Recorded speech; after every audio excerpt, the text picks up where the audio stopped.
René Rodrigue. Dans cet exercice, on va travailler la mise en plan d'un assemblage. Plus précisément, on veut ajouter une liste de pièces. C'est assez commun sur un dessin d'assemblage. Et on va ajouter des bulles numérotées dont les numéros correspondent à la numérotation de la liste de pièces. Il y a des outils automatiques pour nous aider à faire ces tâches-là dans SolidWorks et on va les découvrir ensemble.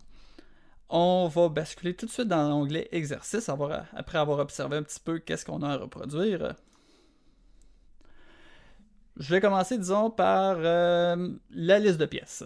Mais on aurait pu aussi commencer par l'ajout des bulles, il n'y a pas d'ordre obligatoire. On va aller dans l'onglet Annotation. Moi, je me déplace totalement à droite sur le bouton Table. Je vais cliquer juste sur la petite flèche en bas pour avoir les différents choix. Et ce que je veux ajouter, c'est une nomenclature.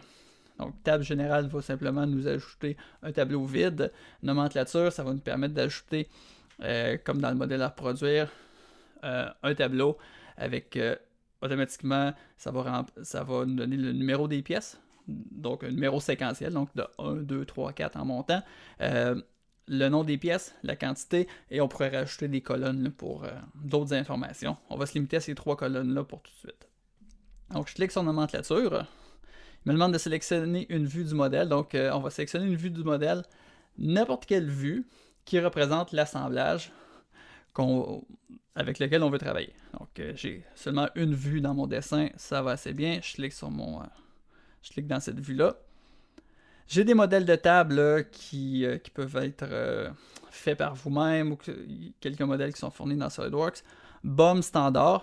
BOM, c'est en anglais pour Bill of Material, qui veut dire nomenclature en français. BOM standard va nous convenir aujourd'hui. Ensuite de ça, dans type de nomenclature, on peut présenter ça de différentes manières. Si je clique sur pièce uniquement, si dans mon assemblage, j'ai des sous-assemblages qui contiennent des sous-assemblages qui éventuellement vont contenir des pièces, c'est possible que ce que je vais avoir dans ma liste, c'est toutes ces dernières pièces-là. Je ne veux pas avoir dans mon tableau, je ne veux pas lister des sous-assemblages. Ce que je veux, c'est uniquement des pièces. Dans ce cas-là, je vais cocher pièce uniquement. Si je veux avoir le premier niveau, c'est-à-dire si dans mon gros assemblage, si j'ai des pièces, je veux qu'ils soient listés. Et si j'ai des sous-assemblages, ce que je veux, c'est que ce soit le sous-assemblage lui-même qui soit listé dans mon tableau et non pas les pièces qui le constituent. Mais je vais cocher premier niveau uniquement. Et liste en tabulation, ça va nous donner une numérotation du genre 1.1, 1.2, 1.3 pour les pièces du premier assemblage, sous-assemblage, ensuite 2.1, 2.2, 2.3, 2.4 pour les pièces du deuxième sous-assemblage et en continuant comme ça. Donc ça peut être intéressant aussi. Ça donne peut-être un petit peu plus de clarté là, quand on a des grands grands assemblages et beaucoup de sous-assemblages. Dans le cas qui nous intéresse, on a juste un assemblage qui contient uniquement des pièces, on n'a pas un autre niveau. Donc je vais cocher pièces uniquement, mais je crois que n'importe quel des 3 choix va arriver au même résultat. Pour le restant, on ne va pas rien changer pour l'instant. On va simplement cliquer sur le crochet vert pour accepter. Puis j'ai le tableau qui suit mon curseur. Je vais venir l'accrocher au bon endroit. Donc, en bas à droite. En fait, je vais le mettre un petit peu à côté de la feuille, juste pour qu'on le regarde.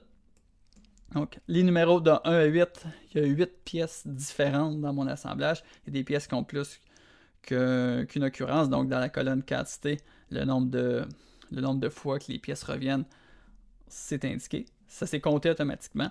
Vous n'avez pas à remplir ces informations-là manuellement. Et si vous allez ouvrir votre assemblage, vous allez le modifier. Bien, si vous ajoutez des pièces, automatiquement, il y a une ligne qui va s'ajouter à votre nomenclature. Si vous enlevez des pièces existantes, la quantité va se mettre à jour, et ainsi de suite. Dans la colonne numéro de pièces, ce qui est inscrit en réalité, c'est le nom du fichier pièce. Et la colonne description, on ne va pas l'utiliser pour l'instant, donc on va simplement la supprimer. Donc, je sélectionne la colonne en cliquant dans la zone, le rectangle où il y a la lettre C. Ensuite, je vais recliquer une deuxième fois avec le bouton droit de la souris et je vais supprimer colonne. Numéro de pièce, je pourrais remplacer ça par nom de la pièce. Je pense que c'est plus... ça parle un petit peu plus. Donc, je vais double-cliquer dans la zone numéro de pièce. Et je peux maintenant venir éditer le texte. Écrire nom des pièces. Quantité... À part mettre un accent aigu, parce que j'aime pas ça quand les accents sont pas là. Il n'y a pas grand chose à modifier. Numéro d'article. Disons que ça nous convient. Fait que là, je vais prendre le tableau puis je vais le ramener dans sur la feuille. Donc, pour insérer un tableau d'un assemblage, c'est pas plus compliqué que ça. C'est complété. Je vais ajouter maintenant les bulles. On a deux outils pour mettre les bulles. Fait que toujours dans l'onglet annotation, on a bulle, puis on a bulle automatique. Bulle automatique, j'aime pas ça. Moi, j'aime pas ça. Ça veut pas dire que c'est pas bon, ça veut pas dire que d'autres personnes n'aiment pas ça, mais moi, j'aime pas ça. Je vais vous montrer pourquoi j'aime pas ça. Donc, je clique sur bulle automatique. Je sélectionne ma vue. Puis, bingo, il m'a placé des... Toutes mes bulles se sont placées. J'ai des trucs que je pourrais venir changer. Donc, présentation des bulles, par exemple.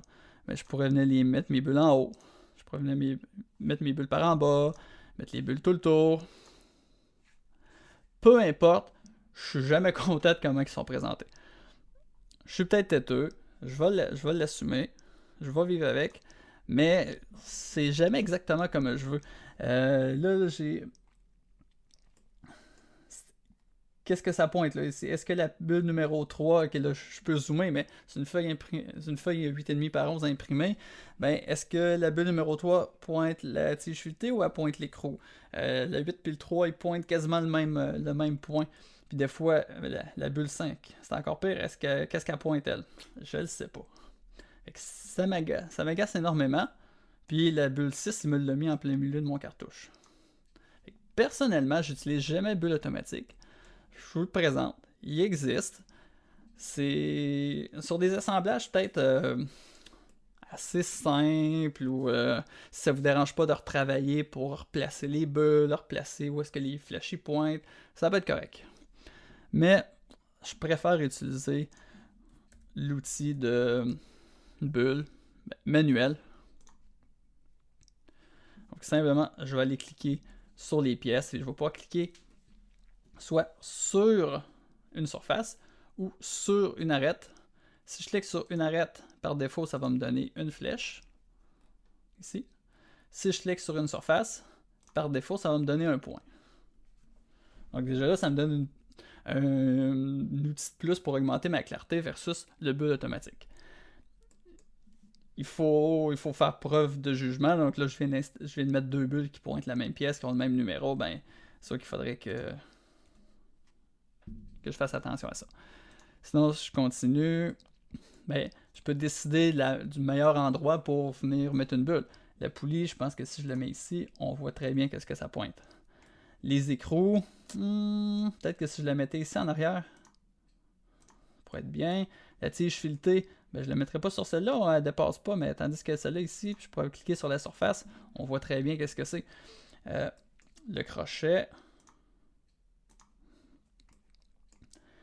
Là, si je regarde sur ma liste, bulle numéro 1, c'est poulie. La bulle numéro 3, c'est la goupille. La plaque de côté, la bulle numéro 4. Il manquerait potentiellement ici. Est-ce que c'est la même? La bulle numéro 5. C'est pas la même tige. C'est pas la même tige que qu'ici.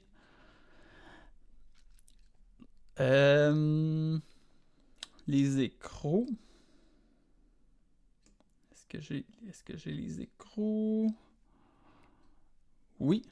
Et est-ce que si j'ai un modèle d'écrou différent, je ne crois pas. C'est le même. Donc, je vais simplement la supprimer. Donc, rapidement, je crois que j'ai mis toutes mes bulles. Je peux quand même vous donner des outils pour peut-être donner certains automatismes par rapport à la présentation. Si je sélectionne un certain nombre de bulles, qui sont dans la même région du dessin, comme par exemple ces 4 bulles-là. J'aimerais ça les avoir toutes alignées sur une ligne verticale. Bah, je trouve que ça fait plus beau. Je les sélectionne les 3 en maintenant la touche CTRL enfoncée au clavier, bouton droit de la souris, et on va cliquer sur aligner. Puis là, il y a plein de manières d'aligner, puis je pense que c'est aligner verticalement qui va nous intéresser. Donc, voilà qui complète l'exercice. C'est maintenant à votre tour de le réaliser. Et lorsque ça sera fait, je vous attends dans le suivant.